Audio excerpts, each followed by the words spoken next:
guys, welcome to the DMX Show. I'm your host Shane. This is the tech vlog where we talk about Android, Google, all things tech related, plus things that I find interesting. Of course, the big news this week is all around the upcoming announcement of the next Samsung flagship device. Many believe this to be the Samsung Galaxy S3. Of course, that's what we're all hoping, but lots of rumors and speculation has really been coming out this week, and that's what we're going to focus on today, all the rumors and speculation for this device. Man, you would think that this is an iPhone release with all the rumors and speculation. Never before has there been so much excitement and so much hype behind an Android phone. It makes me happy. You guys know that Android is near and dear to my heart. The last time we saw an announcement this big was way back when the Evo came out for Sprint. They brought it out on the big stage at the Sprint Cup and NASCAR, and they had all the drivers wearing Sprint logos all over their bodies, lots of Evo phones being displayed at the NASCAR race, and I remember how excited I was for the Evo, and I wasn't even a Sprint customer, but I actually really did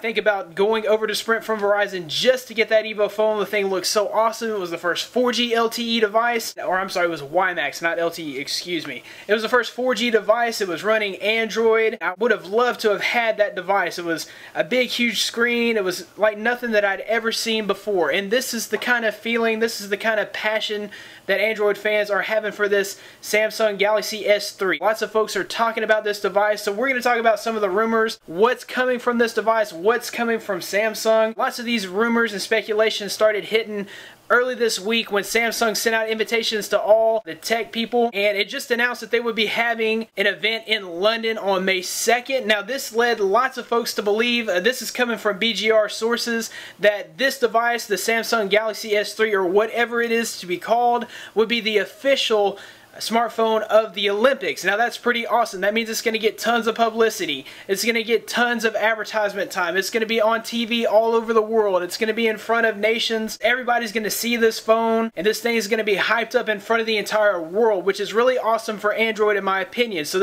I hope that really happens. Who knows if it'll happen? Just because it's going to be in London on May 2nd doesn't necessarily mean that it is going to be the official phone of the 2012 Summer Olympics. But then again, this is coming from sources, so maybe it truly will be campaigned in that way as the official phone of the 2012 Summer Olympics. Now this device is said to release in two different colors, one color scheme being a black and blue color scheme with another option of a full white phone. Now I for one love full white phones. I've never had one. I would love to have this phone in all white. Another speculation is that this phone will come in two models, one being a 16GB model, the other being a 32GB model. So hopefully we'll see like a $199 phone and a $299 phone, or at least maybe like a $249 phone and a $299 phone. So maybe you can have a little break if you're willing to go with that 16GB of storage rather than the 32GB of storage. Although I would prefer just an SD card slot where I could just expand my own memory and just sell them all at 16GB at the reduced price. That would work for me. But I don't know. What are your thoughts on that? Now some bolder predictions from BGR sources claim that this phone will have a whopping 1080p display. Now that's full high definition. For those of you that haven't been around for the last 5 or 6 years, does this make sense? A 1080p display. Most phones are 4 to 4.5 inches or less. Does it really matter if we're having 1080p on such a small screen? The difference between a 720p screen and a 1080p screen makes a big difference on like a 55 or a 60 inch television screen, but it doesn't make that big of a difference on a 32-inch screen because you're sitting 10 to 20 feet away from that screen. You won't notice much of a difference on a smaller screen. However, with a phone, you're generally holding that thing about 1 to 2 feet away from your face at all times.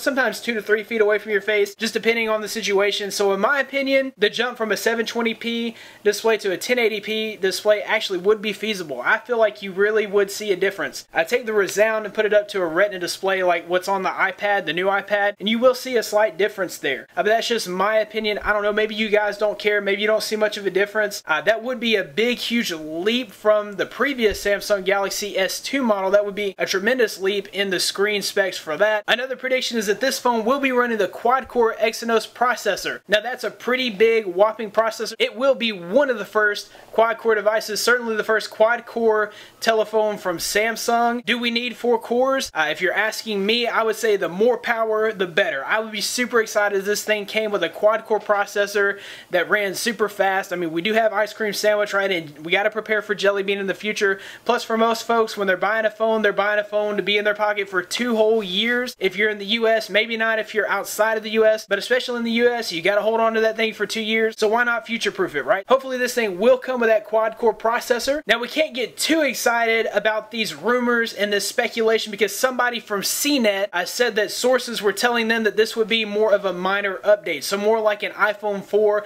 to an iPhone 4S with just minor tweaks, maybe a little bit better of a screen, maybe just tiny improvements on a dual-core processor. So maybe it would still come with a dual-core processor. What are your opinions? What are you expecting to see from Samsung on May 2nd? Are you expecting the very next big, huge phone? I know that I feel like I wish that I could have this on Verizon. Who knows if we'll have this on Verizon? We haven't gotten, we didn't get the Galaxy S2 when it came out. Hopefully we'll get the Galaxy S3 when it comes out. Who knows what Samsung has in the future? That is to be seen, guys. But leave your comments below. Are you excited about the Galaxy S3? Do you feel like there's tons of hype? Do you feel like we'll be let down at the event in May? What are your opinions, guys? Leave comments below. Be sure to click on the subscribe button.